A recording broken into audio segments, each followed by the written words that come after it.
There's always good reasons for not doing what you should. That's for sure. The reasons pile up day after day to not do what you should, especially because you're aiming at things in the future. You can put them off indefinitely, right? Because of the demands of the day. When you leave somewhere terrible, do not look back. There's no nostalgia. That's the letting the dead parts of yourself go. And then if you're going to follow the good, there's no excuse not to do it. And it means no excuse whatsoever under any circumstances. And then it's taken even farther with regards to familial relationships. It is, you can't even let them stand in your way. And I think that's all true.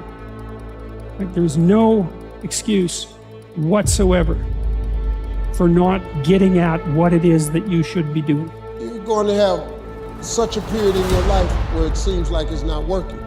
You're going to have doubts, you're going to have a lot of trials and tribulations and challenges, and everybody has what's called a turn back moment. You always have a moment in your life where the direction you're going, you will have to make a decision to keep going or you turn back.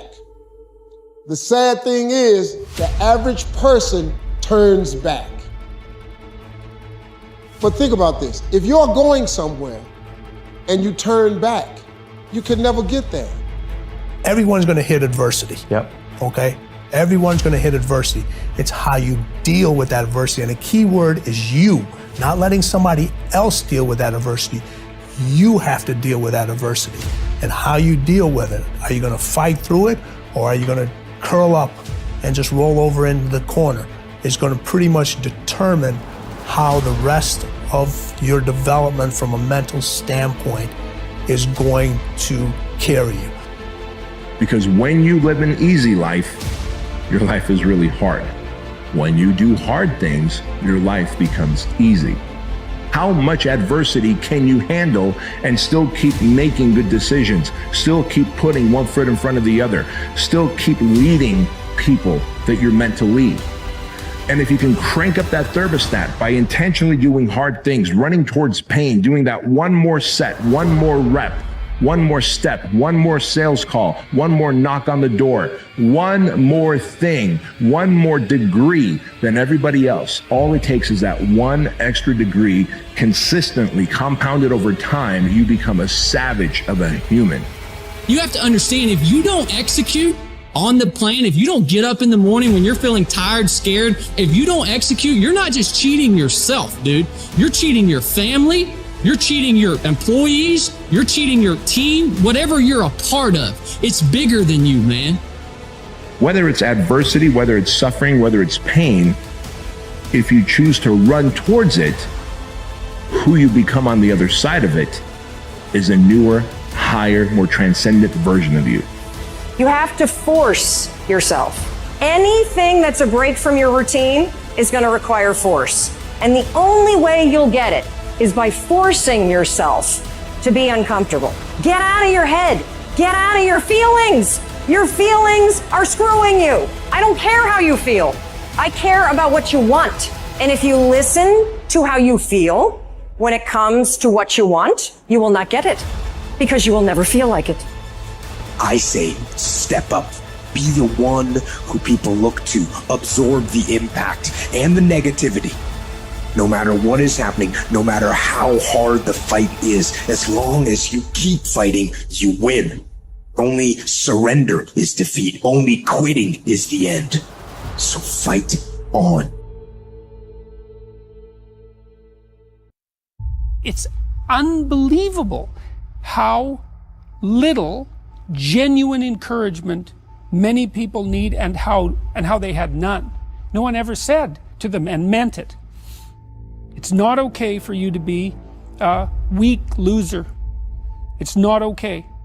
And the reason it's not okay is because you could be way more than that. And it's a crime, an ethical crime, for you to allow all that necessary potential to go to waste.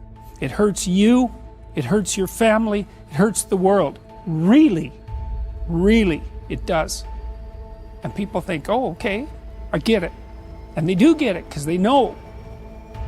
It's called life. And here's what the key to it, that you have to work on yourself. I read every book I could on how to heal yourself. I listened to every speech. I talked to people. I went to lectures. I mean, everything dealing with healing, I fed my mind. Life is a fight for territory. And once you stop fighting for what you don't want will automatically take over. Everything you imagine is a preview to a coming attraction. Once you understand that and quit looking at your imagination as hocus pocus, it opens up a wide range of things and possibilities. And if you're bold enough, if you're strong enough, if you can handle the pain, you can make it happen. You just can't quit in the middle of the journey. When you get better, everything will get better for you. And that's where I picked up that phrase, for things to change, you've got to change. You don't have to change the marketplace. You don't have to change the marketing plan. You don't have to change the economy. You don't have to change countries. You don't have to change circumstances out there. All you've got to do is look within and see if you can change yourself for the better. And as you change, things will start to change for you. You're well and truly capable of living at a higher level. If you do or you don't, that's up to you. Ask yourself, am I happy with my life exactly as it is now? Am I happy staying where I am? If you don't like to answer, get to work. Work on yourself. Work harder than you think you've worked in the past. More discipline, higher standards, more self-respect, more boundaries. To get those dreams out of your head and step into your greatness, you gotta be hungry. To get those ideas, that talent, that gift out of your system, you gotta be hungry. To get up off the canvas of life.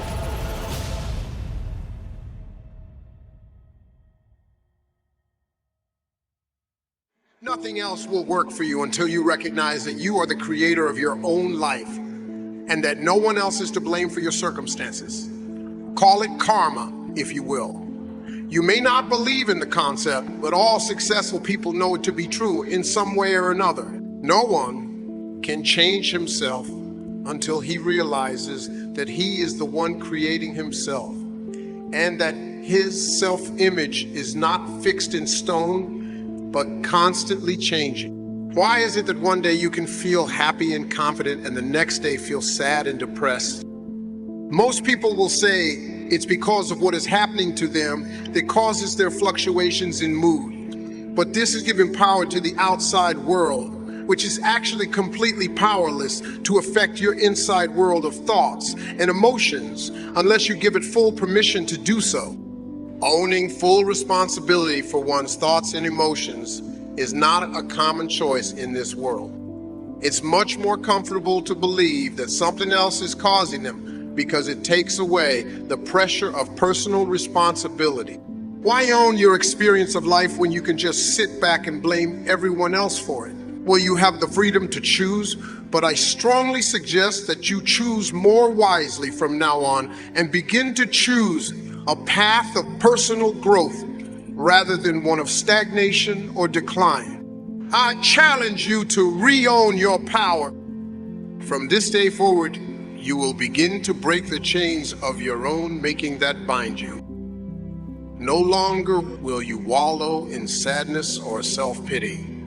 No longer will you blame someone or something else for your misfortune. You will awaken to your power of self-direction and control. You will choose better than you have in the past and make new habits of thought, feeling, and action that lead you to the life of your dream. It is often in the darkest times that people find the light, because the darkness motivates us to find a way out of it. Whatever you are going through right now, I encourage you to think of all of it as good. The negative experiences in life challenge us to be better and do better. It has led you right here, which is a wonderful thing. Feel grateful for your challenges because they guide you to exactly where you need to be. If you want to have a good life, then you have to practice seeing everyone and everything as inherently good. A lot of people fall down when they get smacked, and when they hit the ground, they lose all momentum. Not just physically, but mentally, because they are humiliated. And when you are humiliated, it is impossible to make any sort of progress. We must learn how to absorb life's haymakers without getting knocked down. Because picking yourself up off the canvas is the hardest, longest step of all as you fight to regain your momentum. Yes, I had to shut it down for half a day. Yes, all the goals I had for Moab 240 have been obliterated. Yes, my body was a mess, but mentally, I was still on my feet and in the race because I'm not living life for the same reasons as almost everyone else. The rewards I seek are internal, and if you have that mindset, you will find opportunities for growth everywhere. During tough times, that growth can be exponential. I wasn't going to win the race or finish in a respectable time, but I have been gifted another rare opportunity to test myself in adverse conditions and become more. If anything, my desire to finish had only grown thanks to the mess I'd made. At the same time, I needed to ease some of the pressure I placed on myself. Pressure comes with high expectations, which is great because it can bring out your best. But there are times when it can be more helpful to offload pressure. When you are exhausted, it is vital to remain in control of your thoughts and emotions so you can make decisions with your right mind. Choosing to relieve pressure allows you to do that. When the pressure is high, you develop blinders that limit perspective. That's great for certain situations that demand a hyper focus, but when you're engaged in something that demands your maximum endurance, it's better to broaden your perspective and your awareness to absorb more of the experience, which enables maximum growth, both during the event and in the days and weeks to follow. Besides, if you allow that unrelenting pressure to build, you're liable to snap and make a bad situation a whole lot worse. Remember, the goal is always to complete the mission, whatever it may be, with no regrets and a clear head, so you can use it to progress in life. Cultivating a willingness to succeed despite any and all circumstances is the most important variable of the re-engagement equation. Your willingness to succeed builds self-esteem. It broadens your concept of your own capability. Yet, it is the first thing we lose touch with when things go bad. After that, giving up often feels like the sanest option, and maybe it is. But know that quitting chips away at your self-worth and always requires some level of mental rehab. Even if what forces you to quit is an injury or something else beyond your control, you will still have to bounce back from the experience mentally. A successful mission seldom requires any emotional maintenance. In order to execute on your willingness to succeed, you will need to be able to perform without purpose. You've heard of purpose, that magical missing ingredient crucial to landing a fulfilling career and building a happy life. What if I told you the importance of finding your purpose was overblown? What if there never was any such thing as your good friend purpose? What if it doesn't matter what the you do with your time here? What if it's all arbitrary and life doesn't give a flying if you want to be happy? What then? All I know is this. I am David Goggins. I exist. Therefore, I complete what I start. I take pride in my effort and in my performance in all phases of life. Just because I am here, if I'm lost, I will find myself. As long as I'm on planet Earth, I will not half-ass it. Anywhere I lack, I will improve because I exist and I am willing. This is the mentality we should all strive for when we're stuck. Because when you're in the hurt locker, you must be your own motivator, your own drill instructor. In the dark moments, you must remind yourself why you chose to be there in the first place. That takes an edgy tone. When you're all f***ed up and looking for more, the only tone you should allow inside your head is the tone of a warrior. The tone of someone prepared to plunge deep inside their own soul to find the energy they need to keep up the fight and prevail.